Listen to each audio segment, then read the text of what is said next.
Ladies and gentlemen, please welcome TEA International Board President David Willrich and TEA's Chief Operating Officer Jenny Nevin.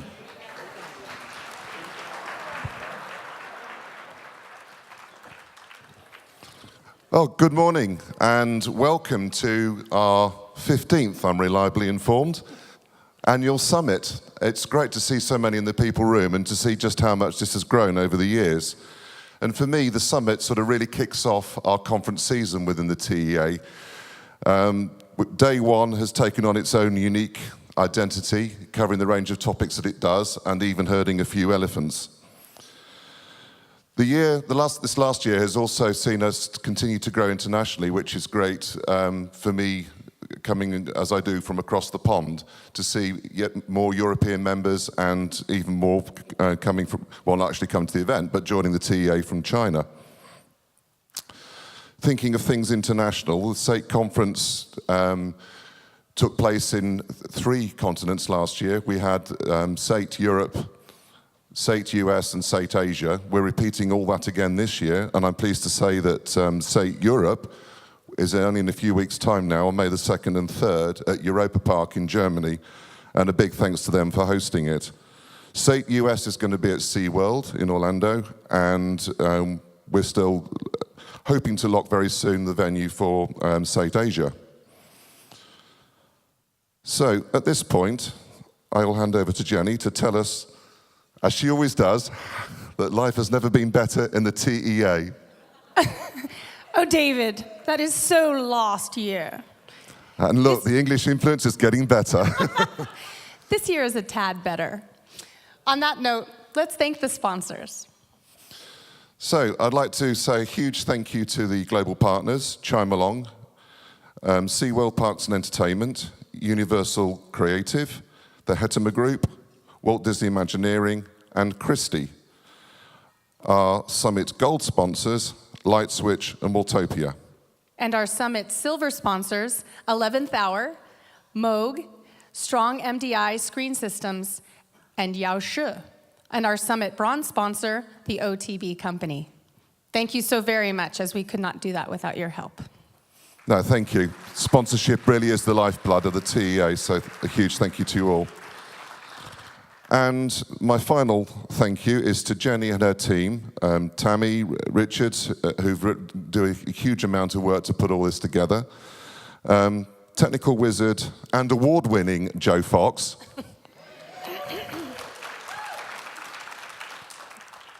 Erica Schroer, Marie Brennan, and Linda Ham-Conti, and not forgetting Judy Rubin, all of the TEA staff. Thank you very much. So, I would now like to properly kick off today and introduce our chairs for the day, Christine Kerr and Joanna Del Moral. Thank you very much again, ladies, for taking this on.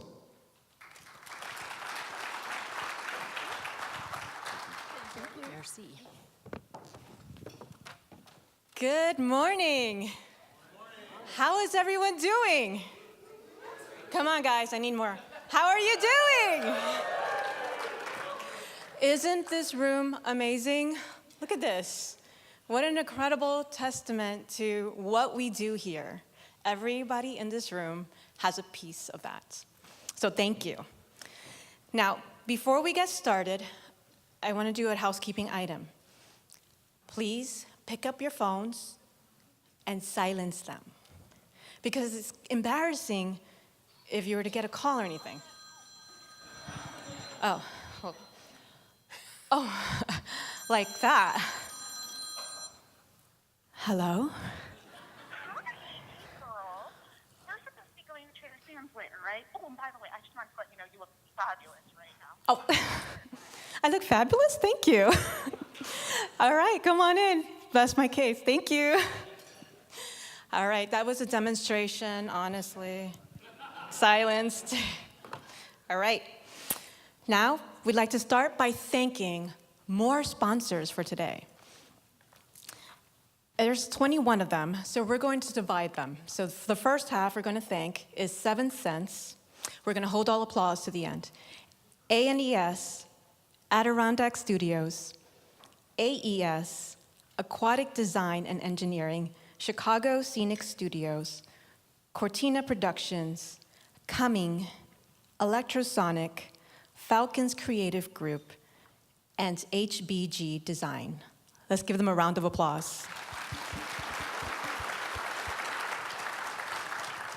And those are just half of our global sponsors. Our goal today, as we get into our program now, is to make you all think, to challenge your thinking and inspire you to think differently about our industry, the potential for our industry. So our program is about new perspectives on the industry, people, areas of work, and issues that will inform your professional practice. This business lens will consider the how and why of doing business in the themed entertainment industry. And we hope you'll see that we've been listening to the feedback you've been giving us over the past number of years, and we've incorporated some of that feedback into our program over the day today. We also are not afraid to tackle issues that are facing the industry, that are facing industries outside of the themed entertainment industry, and looking at how those issues are affecting this industry. The day is ultimately about a frank and open conversation. There will be lots of opportunities for questions and interaction, and so we hope that you'll all participate as much as you feel comfortable. There are some evaluation forms in front of you. We want you to take a moment at the end of the evening and fill them out. As Christine mentioned, we do utilize that. It's very important. We heard you, we used it, and we hope that you'll find what you said is incorporated. So thank you.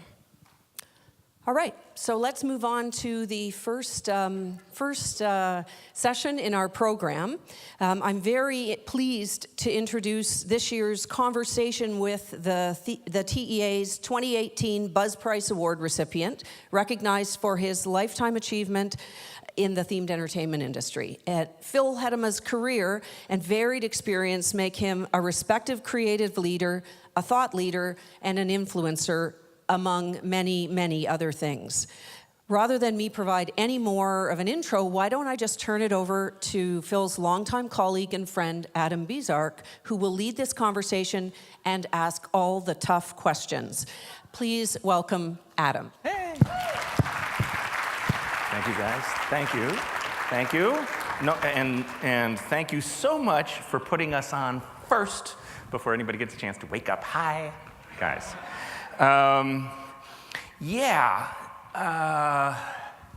I'm here to do this, and it's a little intimidating.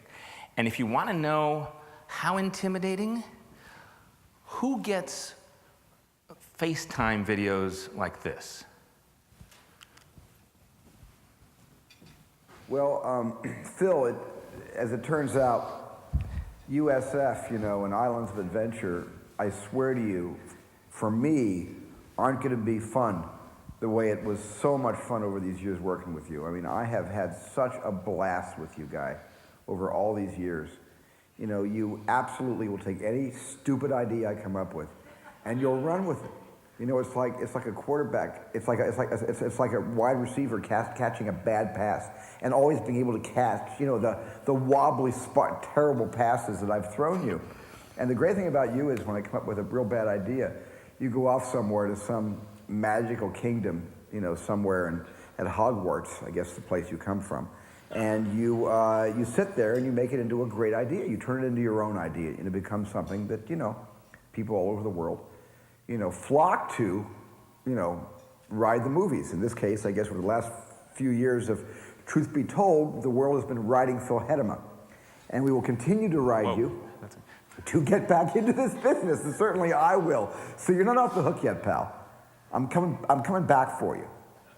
I mean, you'll be back, and I'll be back.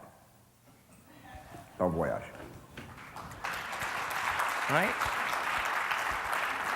He hasn't sent me one of those, so there's something extraordinary about our Buzz Price recipient, and I realized after I got asked to do this that we have this sort of bizarre, symbiotic, very unhealthy linked relationship, and I didn't realize how linked it was until I actually sort of sat back and thought about it. So many, many years ago, sort of during the Peloponnesian Wars, I got my first break in the industry getting an internship at Disneyland Entertainment. And I walked into Disneyland Entertainment, and there was this big, tall galoot who was handing out rubber heads in the costume room and running costumes for the world of Disney Entertainment. A couple years later, I did another internship for Sid and Marty Krofft, the puppet guys, who's sitting in the back corner building puppets, but Phil Hettema.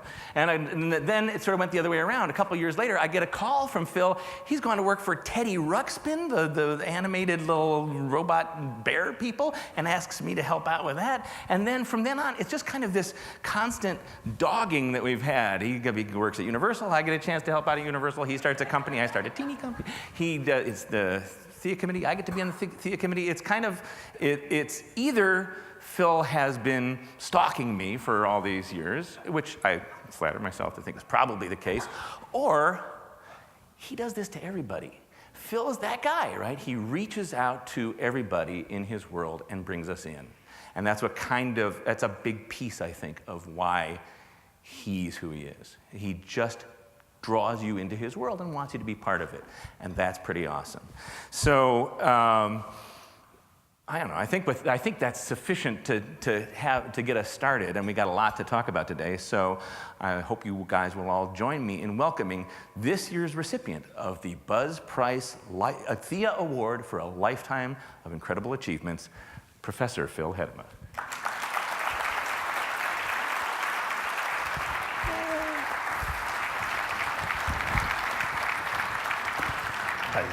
Oh, okay. We crumple when we do that. Okay. So we are incredibly well rehearsed. We know everything we're going to say, and we've got this down to the second. It's wired. Actually, what we sort of realized is that we have a lot to talk about. We could sit here and talk all day, but we sort of thought what we really want to do is talk to Phil about where he's been and what it's taught him, because if it's taught him, maybe it can teach us something too. You've been a lot of places and done a lot of cool things, and you're still doing a lot of cool things. So because both of us are irredeemable ramblers, we have developed a foolproof system to keep us on track, which is when you hear this sound, Joe, we're going to move on. Whatever we're talking about, we're going to go on to the next thing. So with that sound, let's get started. Let's talk about sort of where you done come from. You're a local boy, right? Yeah, I grew up in Southern California, and I always say that I grew up in an Ozzie and Harriet home. Pasadena, about as typical as you could be, great parents, but not very, and I say this lovingly, very sophisticated. There was not a lot of high culture in our home or anything like that, but they loved creativity. My dad was a creative guy, and we loved music. We sang as a family. It sounds corny, but I had an idyllic growing up. That's kind of amazing and understandable. It kind of makes you who you are. But what were the things that got you revved up early on? What were the things you played with? Did you go creative right away, or were you like an algebra student first? Well, my dad was kind of this guy that would take on these crazy projects, and he had a great sense of humor and loved to have fun, and he would make things and do things, and he would suck me into that with him, and I would just watch, and I thought that's what kind of everybody needed to do. Just make stuff. I think a lot of what I know about design I learned from my dad, and whether it was, we literally built a float for a parade at Disneyland one time when the Love Bug premiered, and that was a family project that went on for months. Were they just like taking submissions from families? You could just drive a float? Yeah, literally. No, come on, really. What did you do? No, it was when the Love Bug premiered. If you had a Volkswagen, you could decorate it, and they would. It was just a free for all? There were 1,000 cars parked in the parking lot, and they judged them, and the top 50 cars got to be in the parade. Okay, so we worked on like that a dirty for months. Love Bug and slide that down the street. They would catch you. But what did yours look like? I don't know any of this stuff. I thought we had talked about all this, and I'm gonna. He built an animated head on the front of the Volkswagen. It had blinking eyes and turning. Okay, so there's our first thing. So we got to move. So, all right. So what I was going to quickly skip over is also music was a big part of what you. Yeah, huge part. And you were a music student, right? Yeah, I was a music major in college, and that's what I wanted to do. Literally wanted to be a high school band director. Go figure. I look at that now and say, what were you thinking? But it was about, I think, it was about working as a team and changing kids' lives, because my life was completely changed by a really powerful music teacher in high school. And she taught me about responsibility and leadership and working hard to achieve something of quality. And I thought if I could do that for somebody else, that would be a fantastic thing. So that's where I was headed. So, but you wound up somewhere else. Well, I went to school at Cal State Long Beach because I followed a fantastic musician and band director down there. And what you did when you went to Cal State Long Beach was you got a part-time job at Disneyland, which was not hard for me because I was the biggest Disney nerd in the world, you know. But this is how careers are made. I walked into the hiring office, and the very nice lady, Gail Williams, had said, okay, we're going to put you in the wardrobe department because you're tall and you can reach the racks. And thus is history made. Thus an entertainment career is born. And fortunately for me, I landed in the costume department. I worked 5 at night till 2 in the morning, commuting from Pasadena, go figure.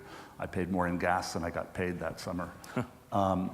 But it allowed me to segue into the character department. And I was passionate about Disney characters, and I was the guy that could walk through the warehouse and name Practical, Pfeiffer, and You knew which one was Practical and which one? Who was who.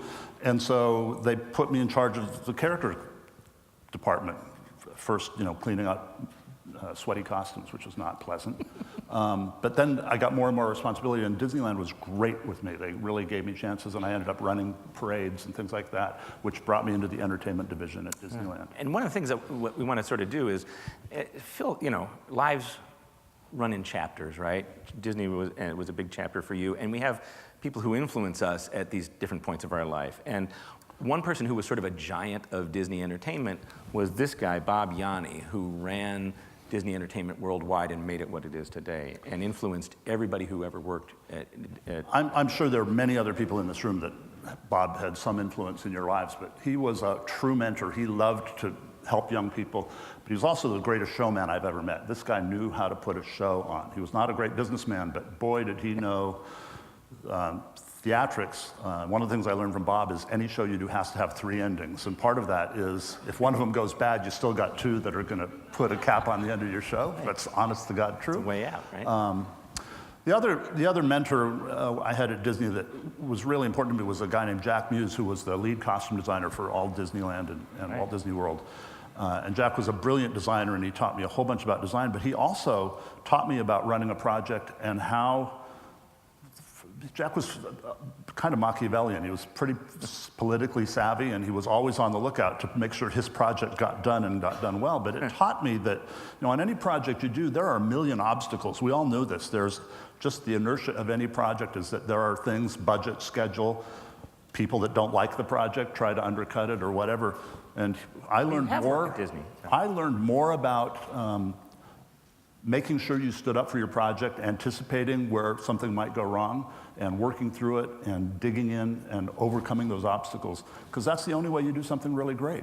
Right, and I've had people at Disney say that to us. I've heard it said sort of cynically, you know what? There's just one pot of money, and we're all fighting for it. But it's kind of true. When you have a project in a place as big as Disney, you have to be super buttoned down and prepared, and you have to sort of think chess moves 3 ahead for what if they don't like that? What am I going to? I don't think that's unique to Disney either, and I don't like to think of it as competition. It's just that that's the natural. There's a million reasons why something hard isn't going to happen, and you have to work hard enough to make and be prepared to make sure that doesn't happen, and do what it takes, and have that vision of this is where I need to get to, because it's so easy to get sidetracked along the way and just say, well, that's hard, so we're just going to take the easy road and do this instead. So you touched a bunch of stuff in that time. You touched, during that period was the original, or the Main Street Electrical Parade, America on Parade, which is the big bicentennial parade out. We could talk for hours about that, scary. But that's where I met Ron Miziker too, who was a producer of those parades, a fantastic producer. And I was a naive kid and learned a lot there as well. Yeah. What other stuff does Disney prepare you for Disney's its own unique bubble of a world. What happens inside the park where does that sweetness come from? Well, it was a different world back then, and I'm still a huge Disney fan, but it was little family back then. I literally could drive my car down Main Street for a rehearsal. You can't do that now? It's another world. But there was a shared understanding that what we did had to be great. It had to meet a Disney standard, and again, not that it isn't that way now, of course it is, but it was just kind of inculcated into everything you did, and it was almost family. So I think being part of that and being able to be part of some big projects, and ultimately I got to run the redesign of the Disney characters, Mickey, Donald, Goofy. Pretty cool. Most of which are still there today. So you're doing that, but then you went back to school. Why'd you do that? Well, I took a look around. I got to work at Disneyland and Walt Disney World and was running all of entertainment costuming. And I realized I really liked this business. I never imagined I could work in it. It was like a dream come true for a kid, because I'd loved Disneyland from the first time I visited it.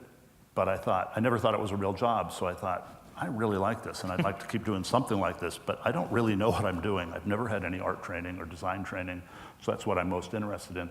So I a made drummer a wasn't really with really hard decision and said, I'm going to quit my job, and I went back to Art Center in Pasadena to get some serious training. That's pretty amazing. Yeah. And then you immediately landed a job building puppets. Right? I got halfway through, 3/4 of the way through Art Center, and that's a long story. And while I was at Disneyland, I'd been making puppets on the side for a brilliant puppeteer called Tony Urbano on the weekends for commercials and et cetera.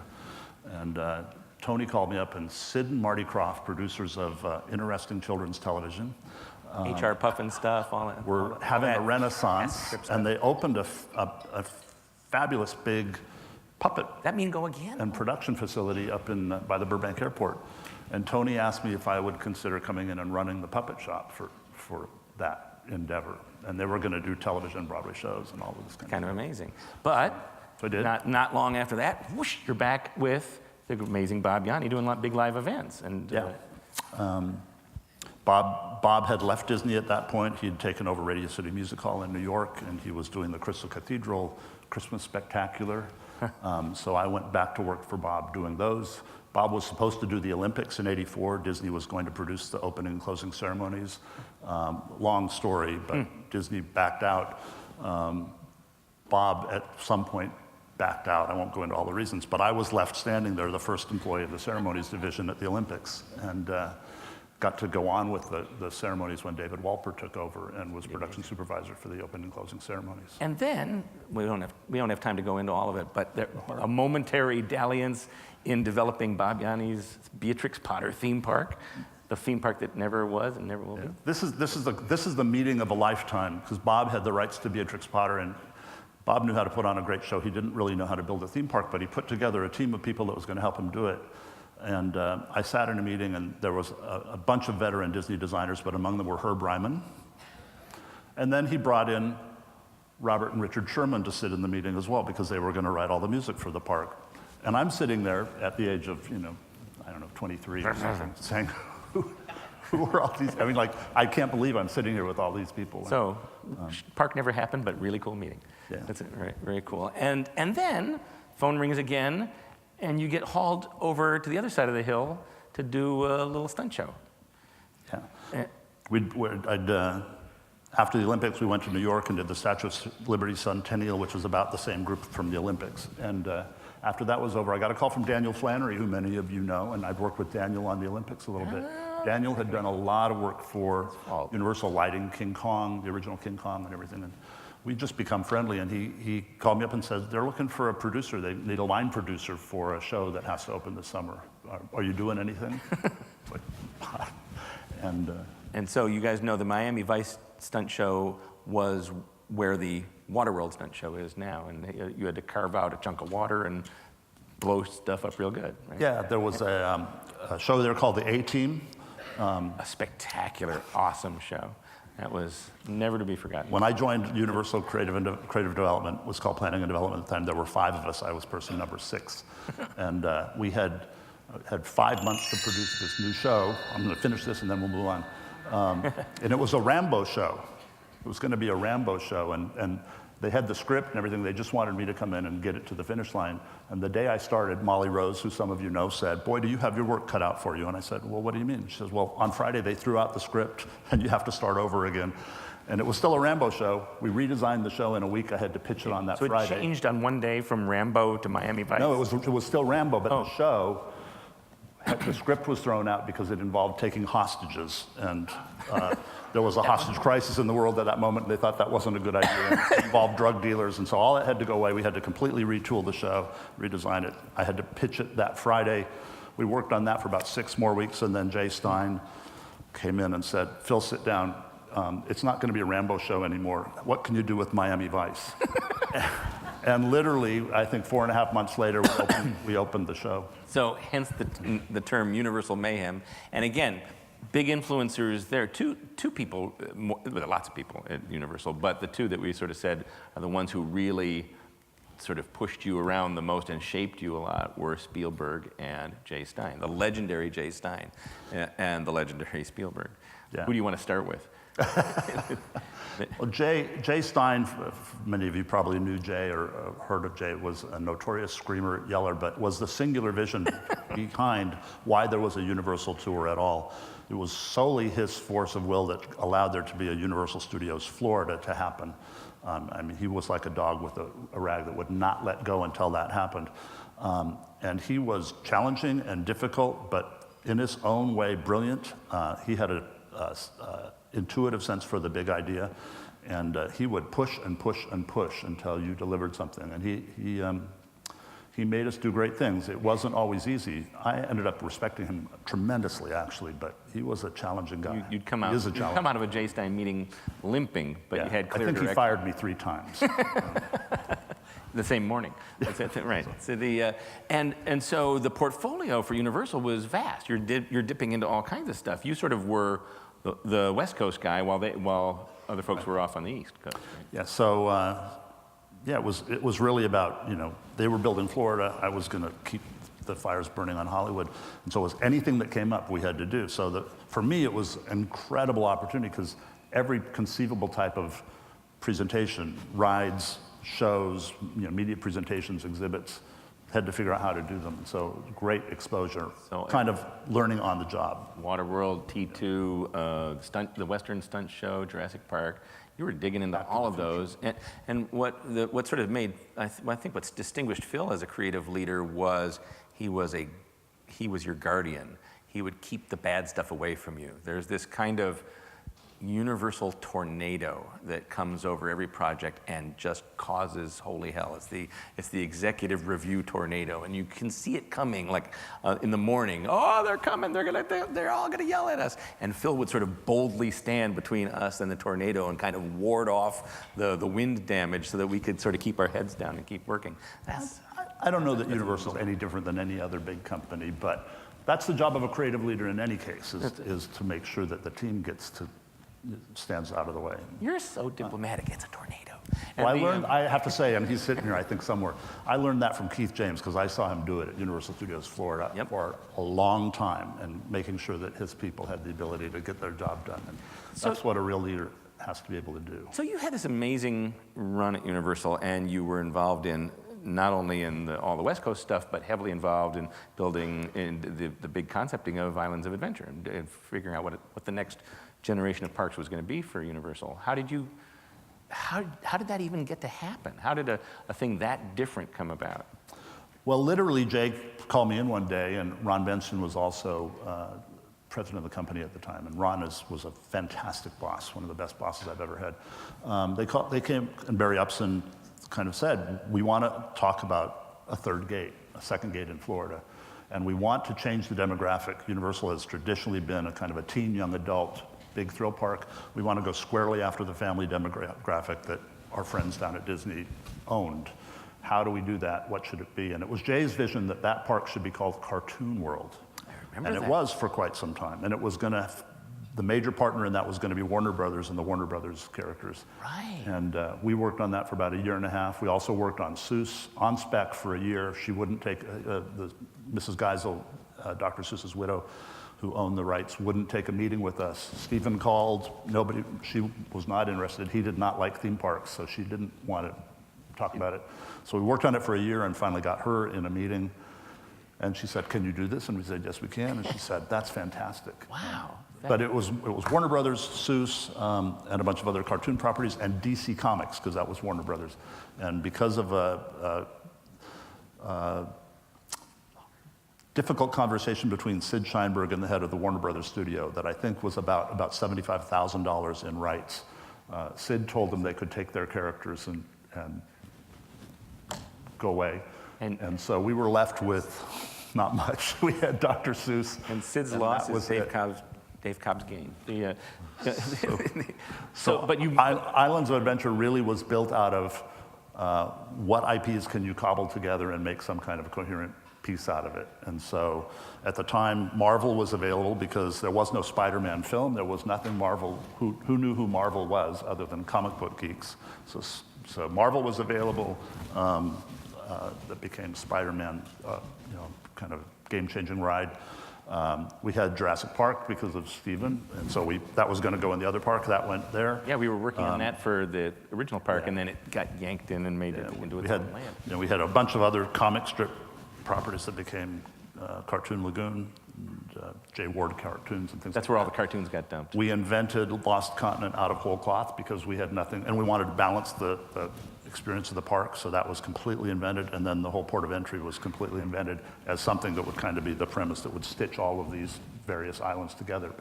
And it also sort of raised the game, Universal's game, in terms of just execution of detail and color and depth, and that's a real credit to everybody who went all in on that, right? And it changed the game, it changed the industry. Right? No, it was a huge commitment on Universal's part, and especially after the first park, which was challenging but ultimately successful, they felt like they had the ability to do it, and it was obviously a smart idea to do it. Yeah.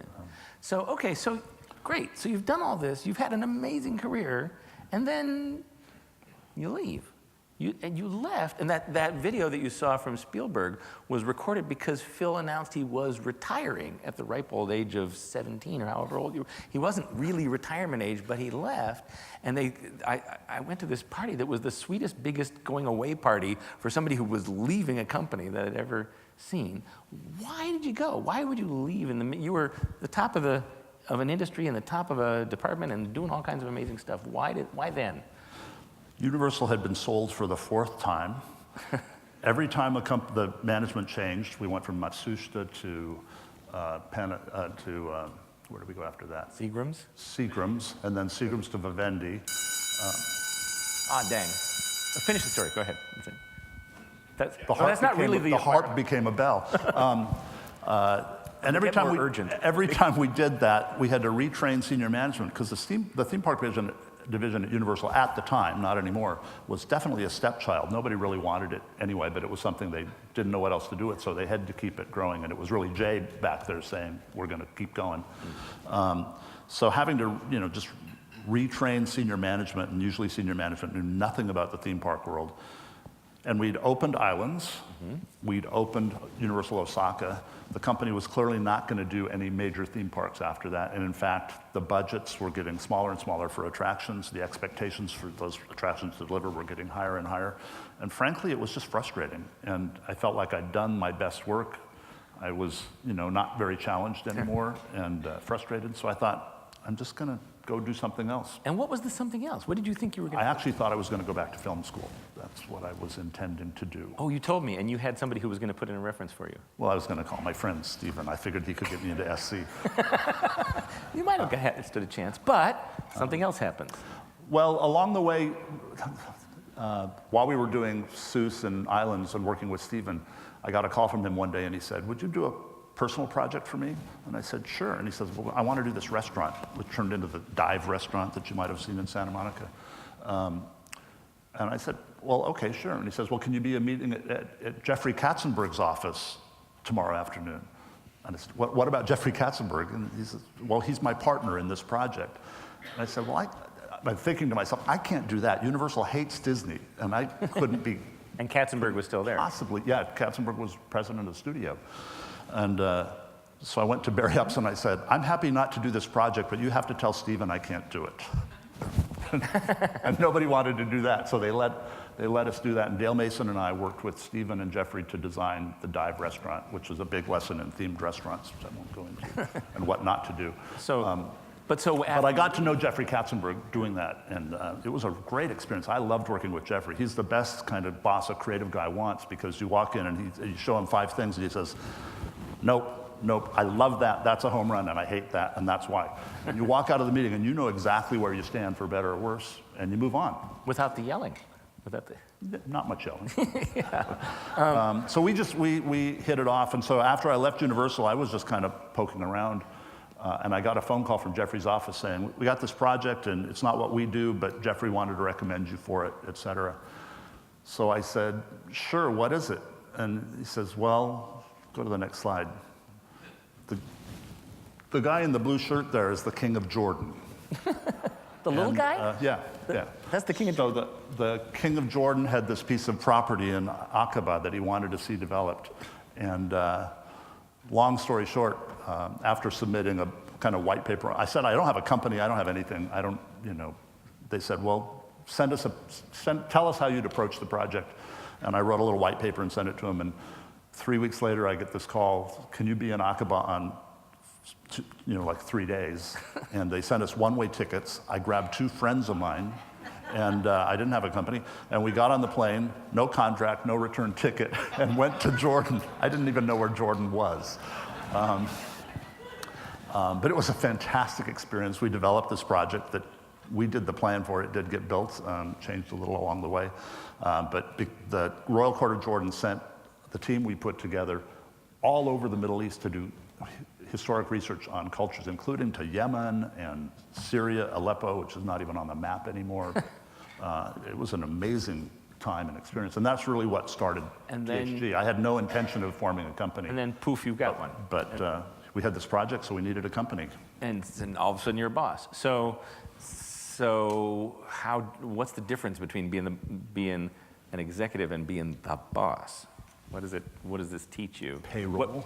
Payroll. Fear.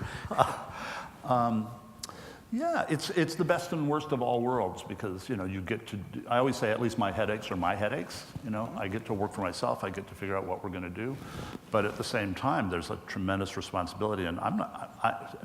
Most people that know me will say, they're very clear that I'm not a business guy.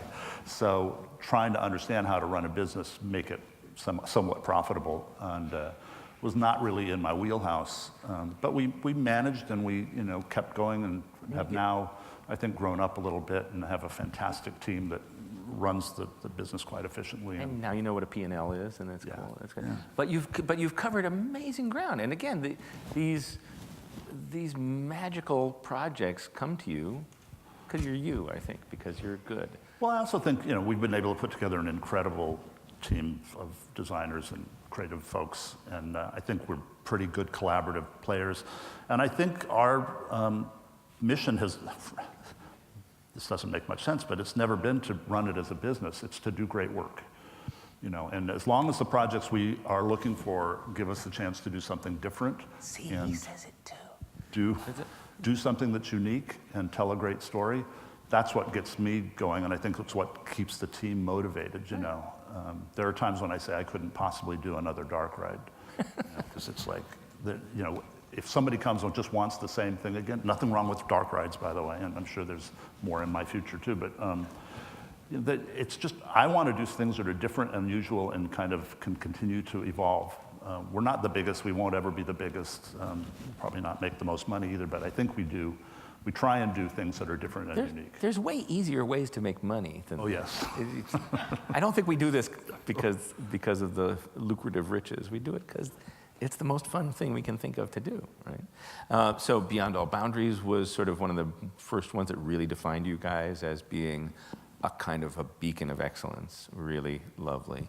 And we're oh my gosh, we're not gonna have time for questions. But there's, you've done that. You've done the huge high roller project. You've done the amazing World Trade Center observatory.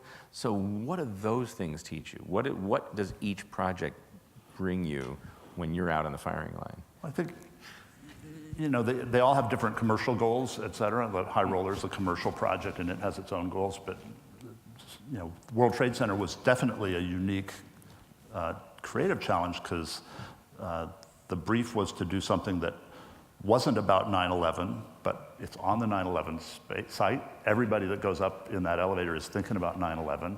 So how do we do something that has a positive view of New York and looks forward? So getting that balance right was a tricky challenge. I like to think we did it pretty well.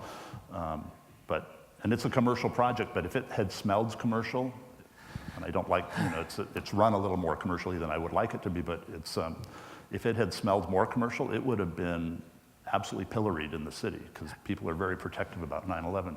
Right. So I think we struck the right balance of being aware of 9/11, referencing it in the historic elevator ride we did, but really looking to the future and celebrating the diversity of New York and that kind of rebuilt spirit that the tower represents. So. Okay. Wow. Can we pick them? So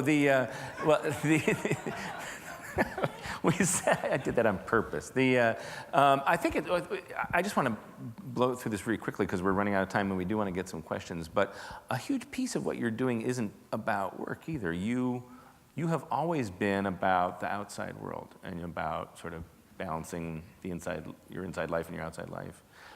And why do you pick these certain things? You support a couple of really amazing programs and charities. Why do you go to these?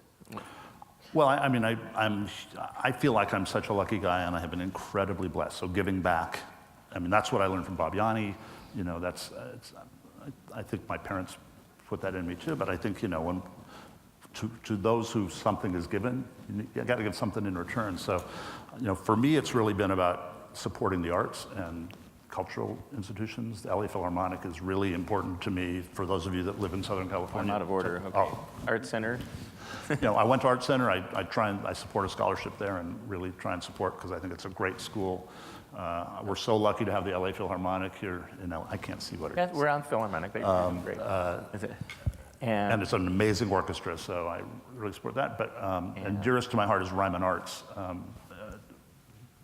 hope you all know what Ryman Arts is, but if you don't, please ask me. I'm the president of the board now, named for Herb Ryman. But we give free art training to kids in high school that are really talented kids and really set them off on the path that can lead them either into our industry or somewhere else. But it really is giving them a foothold and getting them into college and having them have a chance to be seen and know that they can make a difference too. And so I'm super proud of that.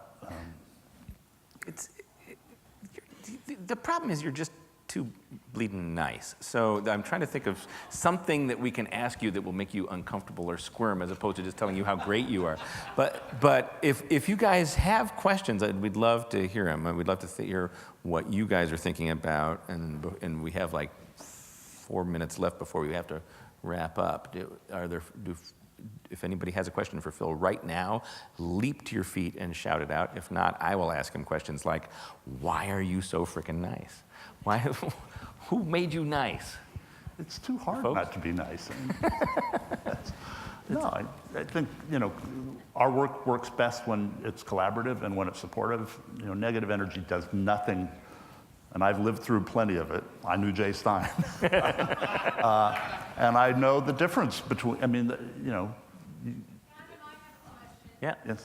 Phil, if you could redo one of these projects, which one would it be? It wasn't one that was up there.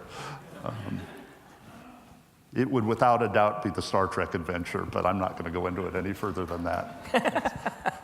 It had a few moments I was super proud of, but I learned a lot doing that show. Anybody else with questions from out here? Oh, yeah. Dr. Conti, I see, has... oh, wait, who's that? Oh.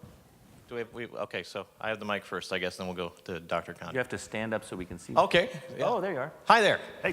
Question for you. In the J. Bangs book, I believe you're credited with creating the phrase of the J. Bang based on Jay Stein. Is that true? I think so. It goes back to the very first time I met Jay, which was on a Thursday. I was supposed to meet him on a Friday, and he walked into Larry Lester's office this is my first week at Universal. He walked into Larry Lester's office on Thursday, and I said, Jay, it's nice to meet you. I'm looking forward to pitching the concept for this new show you've asked me to do tomorrow, and we were going to work all night to finish the presentation. And he said, no, tell me now. So I said, okay. I went through the show. I explained, here's this gag, here's that gag. And he says, no, it's not good enough. Those gags aren't big enough. And I said, he says, there need to be more 10s, on a 1 to 10 basis, gags that are 10s. And so I looked at him, I said, Jay, in the A-Team show that's there now, tell me which gag there is a 10. And he said, well, the exploding mine shack, which was this bad pyro effect that went. And this is not characteristic of me, but I look Jay in the eye and say, Jay, that was a 4. And I think Jay loved me from that moment on, and I think that's the reason we got. That got you through the firings. That got you past. That's awesome. Chris had a question. Those became Jay bangs. Okay. What was